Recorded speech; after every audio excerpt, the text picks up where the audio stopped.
Hello all, Karthika మాసం 7వ రోజు కథ. ఓం నమ శివాయ. ద్వాపర యుగంలో సువీరుడు అనే ఒక రాజు యుద్ధంలో సర్వం కోల్పోయి రాజ్యాన్ని విడిచి తన భార్యతో కలిసి అడవుల్లో నివసిస్తూ ఉంటాడు. కొద్ది రోజులకు వాళ్ళిద్దరికి ఒక అందమైన ఆడ శిశువు జన్మిస్తుంది.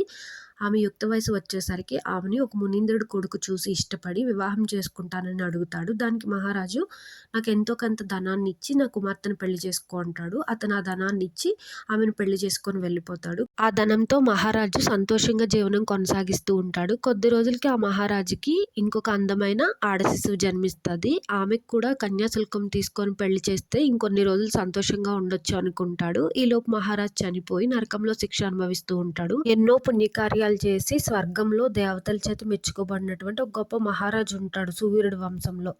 అతనికి కూడా శిక్ష పడుతుంది నరకంలో. అతను అడుగుతాడు, నాకెందుకు శిక్ష పడ్డది, నేనేం తప్పు చేశా అని. నువ్వేం తప్పు చేయలేదు, మీ వంశంలో ఒకడు కన్యాశుల్కం తీసుకున్న డబ్బులతో దర్పణాలు పెట్టడం వల్ల మీ వంశంలో అందరికీ శిక్ష పడ్డది అని చెప్తారు. దీనికి ఏదైనా మార్గం చెప్పండి ఆయన అని దేవతలను వేడుకుంటే అప్పుడు వాళ్ళందరూ చెప్తారు, రెండో కుమార్తెకి ఇంకా వివాహం కాలేదు, నువ్వు వెళ్ళి ఆమెకి కన్యాదానం చేయించిరా, మీ అందరికీ విముక్తి కలుగుతుంది అని.